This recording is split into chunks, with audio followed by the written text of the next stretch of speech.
ਖਾਸ ਉਹਨਾਂ ਦੀ ਖਿਲਾਫਵਰਜੀ ਕਰਨ ਨਾਲ ਫਰਕ ਨਹੀਂ ਪੈਂਦਾ ਹੈਗਾ। ਪਰ ਇਹ ਆ ਕਿ ਮਜ਼ਬੂਤ ਇੰਨੇ ਆ ਕਿ ਆਪਾਂ ਖਿਲਾਫਵਰਜੀ ਕਰੀਏ ਤਾਂ ਹੋ ਸਕਦਾ ਸਾਨੂੰ ਆਪਣੇ ਉਹ ਟੱਬਰ ਚੋਂ ਹੀ ਜਿਹੜਾ ਨਾ ਕਹਿਣ ਵੀ ਉੱਠ ਵੀ ਨਿਕਲ ਦੁਰਕੀ ਲਾਜ ਤੋਂ। ਤੇ ਬਾਕੀ ਗੱਲ ਕਰਨ ਦਾ ਮਕਸਦ ਇਹੀ ਆ ਕਿ ਹਕੀਕਤ ਕੁਛ ਹੋਰ ਹੁੰਦੀ ਆ ਤੇ ਬਣ ਕੁਛ ਹੋਰ ਜਾਂਦੀ ਆ।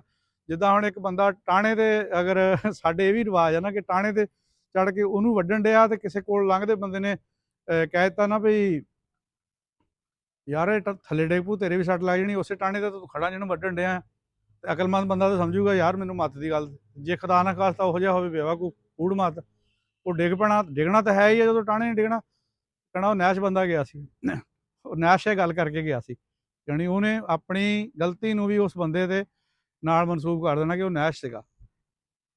ਜਿਉਂਦੇ ਵਸਦੇ ਰਹੋ ਜੀ। ਇਸ ਤਰ੍ਹਾਂ ਦੀਆਂ ਗੱਲਾਂ ਤੁਹਾਡੇ ਸਾਹਮਣੇ ਰੱਖਦੇ ਰਿਹਾ ਕਰਾਂਗੇ ਵੇਲੇ ਕੁ ਵੇਲੇ।